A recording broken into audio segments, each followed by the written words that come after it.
evening and thank you for being with us. 15 months after a family was savagely attacked, we're learning what evidence a jury will see in the Cipriano trial. Bob Cipriano was beaten to death with a baseball bat. His wife Rose and son Salvatore critically wounded. Tucker Cipriano and his friend Mitchell Young have both confessed and are set for trial next week. The charges: first-degree murder and attempted murder. Mitchell Young. Sir, would you please state your name for the record?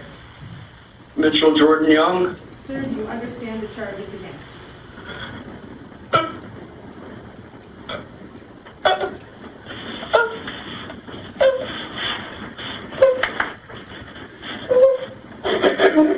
You gotta respond.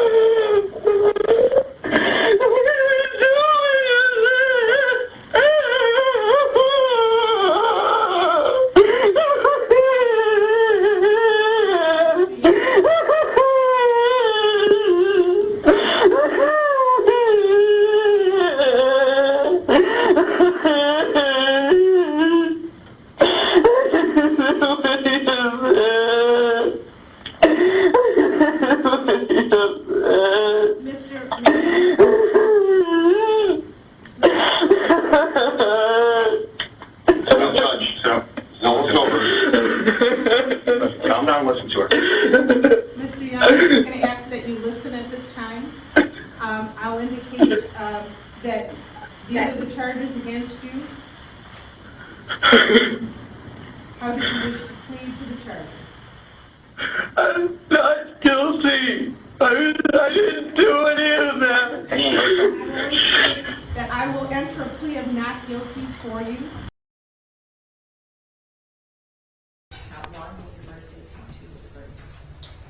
Count 1, first-degree premeditated murder, guilty of first-degree premeditated murder.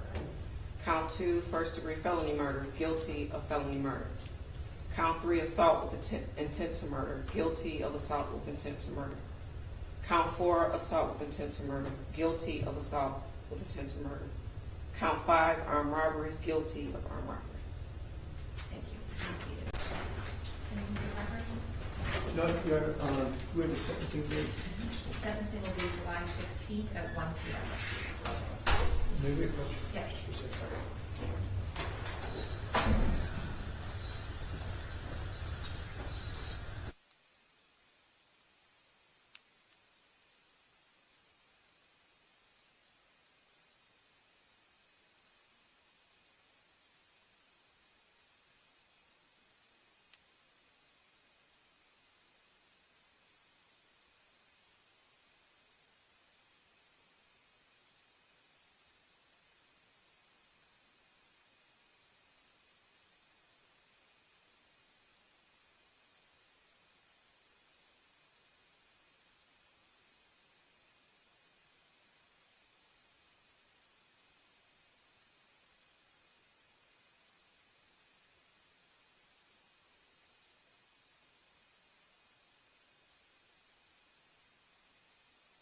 Do you wish to talk to the jury?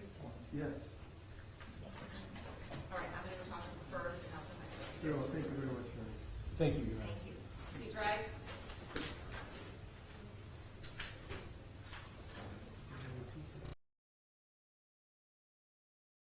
Your Honor, I've actually prepared something that I'm going to be reading for you all, and especially after Mr. Strinsky's, what he just had to say, I'm actually quite eager. First of all, I'd like to thank the court for allowing me the opportunity to speak on the record before my sentence is imposed. The event that's brought all of us here today was nothing short of an absolute tragedy that's affected the lives of a lot of people. And I want to express my deepest condolences and sympathies to the members of the Cipriano family who were affected by this incident. You know, I never intended for any of this to happen. And every day I deeply regret the fact that I was unable to stop it.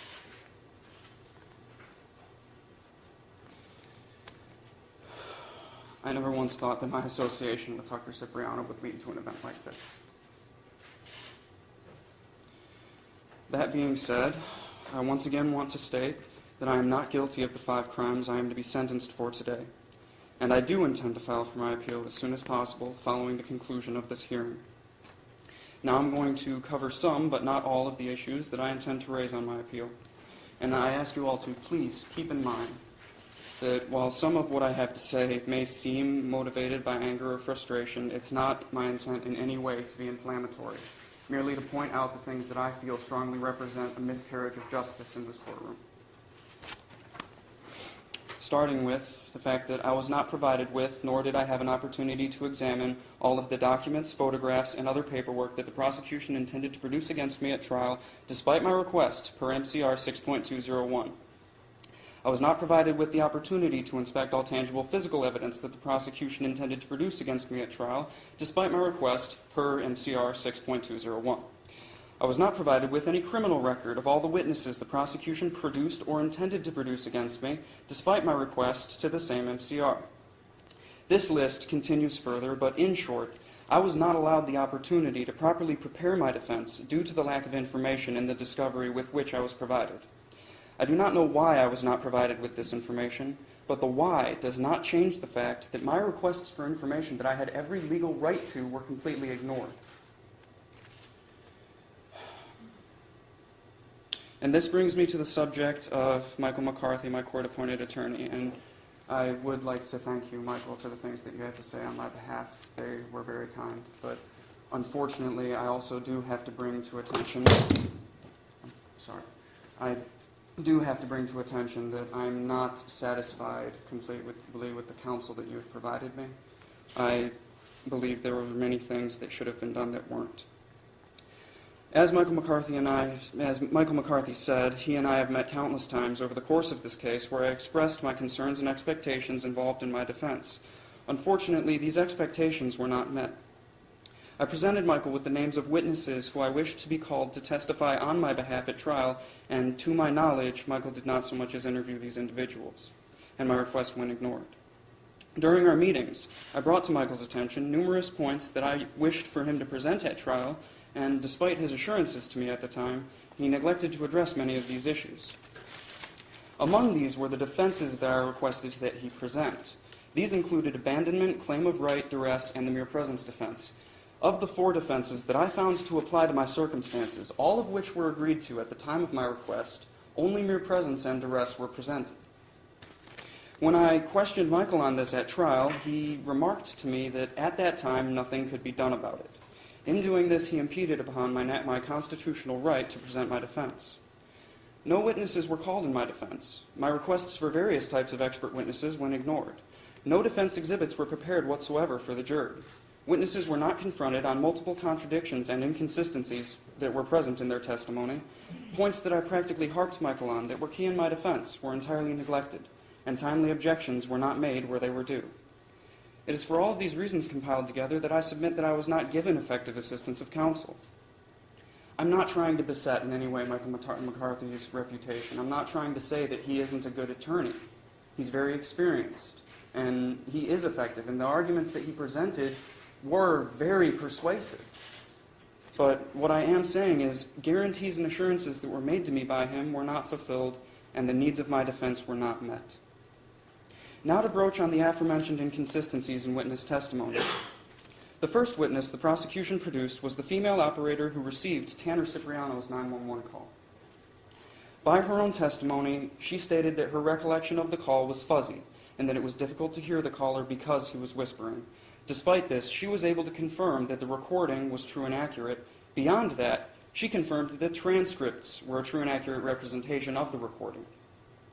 I failed to see how, if her memory is fuzzy, her word, that she could confirm with a 100% certainty that the recording and transcripts of the recording were true and accurate, especially considering that because the caller was whispering, it was difficult to hear in the first place. I brought this point to my attorney's attention, and he neglected to address the issue at trial. In fact, he refused to cross-examine the witness whatsoever. Now to talk about Ian Zinderman and his testimony. Every time this man has said something, it has been changed. His preliminary examination testimony was so inconsistent and contradictory that it would have been comical had the implications of his statements not been so grave. I was able to count well over 20 blatant contradictions that he made to his story in just the first line of questioning by the prosecutor at preliminary examination. That was before any cross-examination had even begun by my attorney. The truth doesn't change.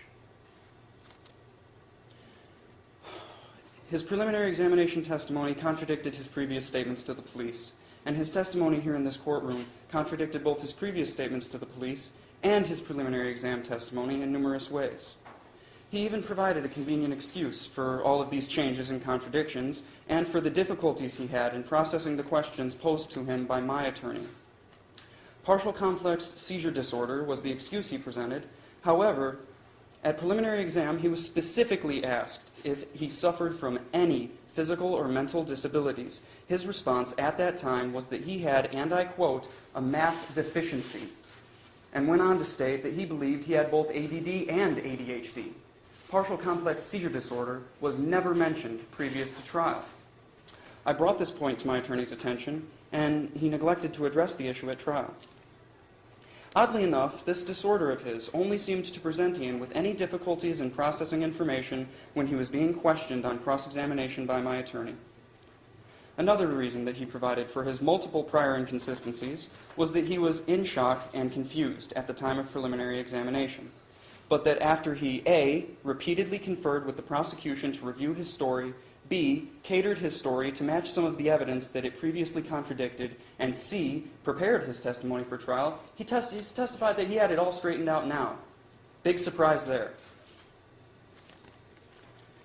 He testified also that he remembered things more clearly now, a little over a year later, than he did at preliminary exam. Yet when he was confronted on who actually said what, he attributed the fact that he could not recite a single complete sentence and identify the speaker to the fact that it was over a year later, and that he could not clearly remember. All he was able to do was attest to the general idea of the alleged conversation.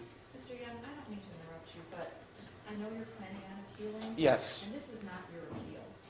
Everything that you're saying now is your basis for your appeal that the appellate court needs to hear. Yes, Your Honor. I need to get this on the record. Well, we're going to make a record in the appellate court. You don't need to say all of this today, because all of this is going to be on record when you send a brief up to the appellate court, and you get to say everything that you want to say to the appellate court.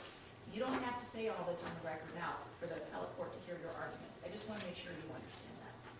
I do, Your Honor. Thank you. I mean, we're addressing your sentencing today. I understand. Also, a lot of this is just things that... Don't interrupt me, Mr. I'm sorry. We're addressing your sentencing today, and you're allowed to speak to the court with regard to your sentencing. Everything that you want to put in an appeal brief for the appellate court, this is not the proper form for it today. Okay, I understand. You're free to say what you want to say. Thank you, Your Honor. And it's not only for the purpose of the appellate brief that I'm saying these things today. I want people to know that while I'm a 21-year-old man who has never had any legal experience in his life aside from what I've had in the past few months that have led up to this, the past year that has led to this trial, I clearly recognize these points that I brought to Michael's attention that were not addressed. And I'm sorry. He attributed the fact that he couldn't recite a single complete sentence and identify the speaker to the fact that it was over a year later and he could not clearly remember. All he could do was attest to the general idea of the alleged conversation. But at preliminary examination, every time he was confronted on who the speaker was, he either identified Tucker Cipriano or claimed not to remember, and that was only a few weeks after the incident had taken place. I brought this point to my attorney's attention, and he neglected to raise the issue at trial. Ian Zunderman's testimony was key in the prosecution's case against me. Therefore, impeaching his credibility as a witness and bringing to light the staggering number of changes, contradictions, and inconsistencies that he presented was paramount in my defense. I had repeatedly requested Michael McCarthy on countless occasions that every single change, every single contradiction, and every single inconsistency from the beginning of this incident until now involving Ian Zunderman be presented before the jury. And despite the repeated assurances made to me at the times of my requests, that was not done. I requested that an exhibit be prepared for the jury depicting Ian Zunderman's previous statements and testimony. That way, when my attorney confronted him, the jury would be able to see for themselves the extent of Mr. Zunderman's lies and deceit. Despite the assurances made to me at the time of my request, my attorney neglected to prepare any exhibits to be presented in my defense. I requested that Ian Zinderman's criminal record and history be prepared and used for impeachment purposes. Despite my request, my attorney neglected to raise this issue at trial. Furthermore, I failed to understand how the prosecution was allowed to use this man's repeatedly inconsistent and contradictory testimony, claiming that it represented substantive evidence of my guilt. I brought that to my attorney's attention, and he neglected to address the issue at trial. Now to discuss Detective Richard Webby and his testimony. Unlike the other witnesses that testified, Detective Richard Webby was not sequestered from the courtroom during the course of the trial. In fact, he was present in every court proceeding involving this case. This allowed him to cater his testimony to the needs of the prosecution. I brought this to my attorney's attention, and he failed to raise the issue at trial. In regard to his actual testimony, I had repeatedly instructed my attorney to drive home the fact that no evidence exists, aside from word of mouth, that I ever made the statements that were used against me at this trial. No concrete evidence exists to lend any credence to what Detective Richard Webby claims that I said. This fact allowed Detective Richard Webby to cater his testimony to the needs of the prosecution at trial. Some of his testimony was paraphrased and editorialized from his written reports, and some of his testimony was made from an opinionated and subjective standpoint rather than being based on objective facts. I brought this to my attorney's attention, and he neglected to address the issue at trial. Detective Richard Webby previously testified at a motion hearing that he and I conversed over a 3-hour period with only 2 short breaks in between. He testified that these breaks were just long enough for him to gather new information and return. That's a long time to be engaged in conversation, yet his written report of my alleged statements contains surprisingly few excerpts of actual conversation that took place. Therefore, I submit that my statements were not used against me. What was used against me was an editorialized, paraphrased, out of context, and false version of them, born out of the mind of Detective Richard Webby, with nothing but his own word to lend any credit to their validity. I brought this point to my attorney's attention, and he neglected to raise the issue at trial. Detective Richard Webby also testified to my alleged conduct and comments made during the taking of my DNA buccal swab. Whether his testimony was truthful cannot be proven, but the timeline he provided and greatly stressed in his testimony was grossly incorrect. This could have easily been proven by comparing the time logs of when the swab was taken in relation to when the court proceeding had concluded that day. I brought this point to my attorney's attention, and he failed to address the issue at trial. Furthermore, if Detective Richard Webby's testimony regarding that was grossly incorrect and exaggerated, then it can reasonably be inferred that other supposed facts he testified to could have also been grossly incorrect and exaggerated. I brought that point to my attorney's attention, and he neglected to address the issue at trial. I believe that it's reasonable to infer that Detective Webby's motivations in doing this were political by nature, considering that during his close involvement in this high-profile and highly publicized case, he was promoted to sergeant. I brought this to my attorney's attention, and he failed to address it in his arguments. Now on to the testimony of Dr. Jillian Davis, who saw to me in the ER. She previously testified at a motion hearing on September 26, 2012, when she begrudgingly admitted on cross-examination that there were clear signs of my injury, such as swelling and redness in the area. Yet here at trial, she testified that there was no swelling, no redness, and that I seemed to be comfortable, in a clear and obvious contradiction to her previous testimony that was made under oath. I brought this point to my attorney's attention, and he neglected to raise the issue at trial. She also testified at the motion hearing in reference to my injuries that, and I quote, obviously something had to hit him to do that. She went on to further testify that my injuries were consistent with having been hit with some object. Yet at trial, she again testified inconsistently, stating that my injuries could have been sustained by Yano. I brought these points to my attorney's attention, and he failed to confront her on these clear and obvious contradictions. Her testimony was blatantly contradictory, and clearly her testimony was biased against me, and either influenced by the prosecutor or by her own prejudice. Even multiple arresting officers testified that I was clearly injured. It is why I was admitted to the trauma center of Botsford Hospital and administered the drug morphine for severe pain along with other medications through an IV. I refuse to believe that a reputable establishment such as Botsford Hospital would admit someone to their trauma center and give them an injection of a drug as serious as morphine if the individual showed no clear signs of a serious injury. There are many issues beyond what I have already made mention of that I intend to raise in my appeal. I merely hope that the appellate courts will be willing to give fair consideration to the issues that I present before them, regardless of me not specifically citing them here today. I don't believe that I was treated fairly or impartially during the course of this trial or the proceedings that led to it. Everything down to the prosecution's closing arguments and the overtly suggestive and inflammatory nature of the visual presentation they presented denied me any hope of a fair trial and engineered what I consider to be a strong miscarriage of justice. I had great potential and a multitude of opportunities at my fingertips for establishing a constructive and successful future for myself. I completed my high school education, holding a 3.8 grade point average or higher my entire senior year, and after 4 successful years enlisted as a JROTC cadet, I earned the position of B Company Commander by my senior year, taking with it a deep sense of accomplishment, satisfaction, and the respect of my peers. I have no juvenile record whatsoever, and before this incident, not a single violent conviction or any felonies on my record. Those who were closest to me and knew me on a personal level regarded me to be a kind-hearted, compassionate, intelligent, and talented, polite individual who would often go out of his way to help those who asked it of him. The implications that I planned and carried out these brutal acts of violence against individuals that I have absolutely nothing against, people that I don't know and have never met, at a place I have never been to, with someone that I have been the acquaintance of for only 3 short weeks, is nothing short of ludicrous. I did not go to the Cipriano household intending to hurt anyone. I didn't go there intending to hurt anyone, let alone to kill someone.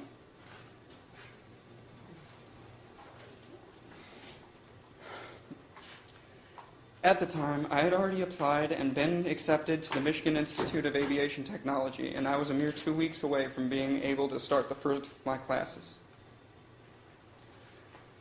All I had left to do was complete the forms and paperwork for financial aid to pay for my enrollment. And I will admit, yes, I formed a habit experimenting with drugs such as marijuana and spice, and by doing so, I allowed my mind to be clouded. I associated with people that used these drugs as well, and that was my downfall.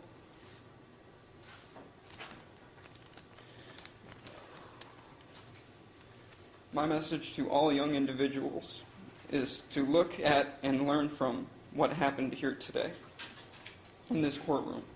I had a great many things lined up in my future, and now, because of my association with someone that didn't care at all about me, my life, my future, or my well-being, someone that I had known for a little less than a month, whose only common interests with me lied in the pursuit of getting high. Because of that short association, I stand before you today facing a mandatory sentence of incarceration that will span the rest of my natural life. I want to thank the true friends that have stood by me and continue to believe in me despite the horrible accusations that are being made. And most of all, I want to thank the beautiful family that God's blessed me with, who have stuck by me through thick and thin. Your letters and your cards sending love and support have gotten me through some of the darkest of times. And they mean the absolute world to me. Your continued optimism and hope has rubbed off on my heart and carried me through the darkest of hours, helping me to see that there is light at the end of this tunnel. I promise to stay strong, think positive, and work towards building a better future for myself, wherever that may be and whatever it may hold.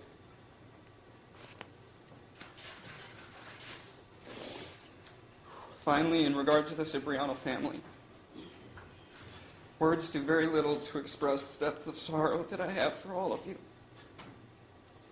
If there were any way that I could change what has happened, I would do it in a heartbeat. As I've already said, I never intended for any of this to happen to any of you, and had I been aware of what was going to occur inside that house that night, I never would have even been there. Nothing that I say can change what happened. Nothing that I do can bring Robert Cipriano back to you or take away the hurt experienced by Rose or Salvatore. I pray for you daily and wish with all of my heart that Rose and Salvatore Cipriano make a full and complete recovery. I pray that all of you are able to heal in your own way from the tragic reality that has led to this day. And if my words offer no comfort for your hearts, I just want you to know that you have my condolences, you have my sympathies, you have my highest hopes, my best wishes, and my prayers that the best things possible can happen for each and every one of you. and that you can have some measure of peace and happiness in your lives, despite whatever hardships that you may face in your future.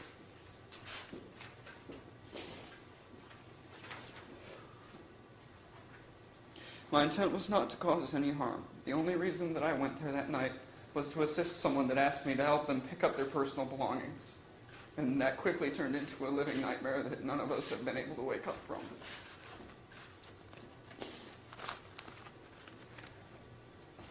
And I can't tell you how sorry I am that all of this has happened. And if there was anything that I could do to take it back and find a way to change what has happened, I would do everything in my power to. And I understand that as a circuit court judge, Honorable Shalina Kumar, it's your duty and responsibility to impose the sentence of natural life incarceration because of the crimes that I've been convicted of, albeit that I feel I was wrongfully convicted. I don't think that the jury looked for reasonable doubt. I think they were looking for a reason. I don't in any way hold the sentence that is to be imposed against you or the court. I feel that I was not treated fairly. I don't feel that issues that were present were brought to the surface. And for those reasons, I will be appealing this sentence. And I again apologize if anything that I've said so far today has seemed inflammatory or has been taken in the wrong context. I merely want people to know what it is that I see plainly as day that I feel has gone wrong here.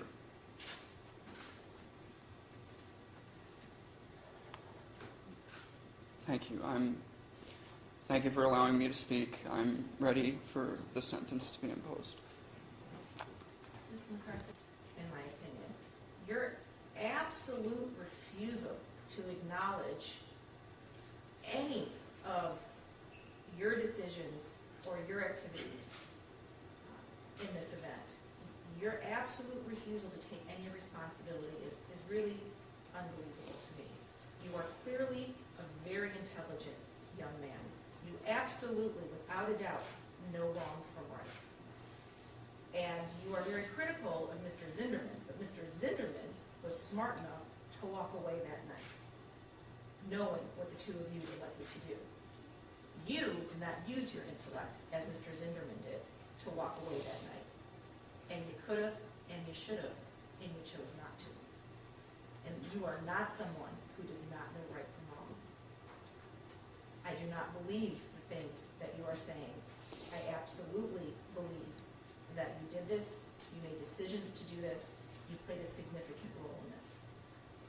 As for Mr. McCarthy, he is an excellent attorney, and I don't think there is an attorney that could have done a better job defending you, for the record. So you need to take a look in the mirror and really take responsibility for the decisions that you've made, because you're right, you had a lot going for you. You could have been a lot in life, but you're not going to be because of your own decisions, not Mr. Cipriano's decisions, not Mr. Zinderman's decisions, not anybody else's decisions. They were your decisions. You made the decisions on your own, and you were smart enough to know better. So you have ruined your own life, along with the life of the Cipriano family. You were convicted of first-degree murder on two theories, that being first-degree premeditated murder and first-degree felony murder. There is one sentence imposed of natural life without parole. There's 464 days jail credit. On counts 3, 4, and 5, 23 years to 60 years, 464 days of jail credit. Crime victim's right fee of $130, attorney fees to be determined, state cost of $340. You must comply with DNA testing. You're to have no contact or association with the victims, Rosemary, Tanner, Isabella, and Salvatore Cipriano. You're to have no contact or association with the co-defendant, Tucker Cipriano. You do have the right to Court of Appeals for leave to appeal. Your attorney's going to hand your appellate rights form. If you want attorney appointed for your appeal, you must return the form in this court within 42 days of today's date. Judge, in anticipation of the hearing, Mr. Young executed the request for appointment of appellate counsel, and I've seen to it that it's been completed. I'm going to give it to your clerk this afternoon before I leave the courtroom, so that that at least is on the record that he's made that request.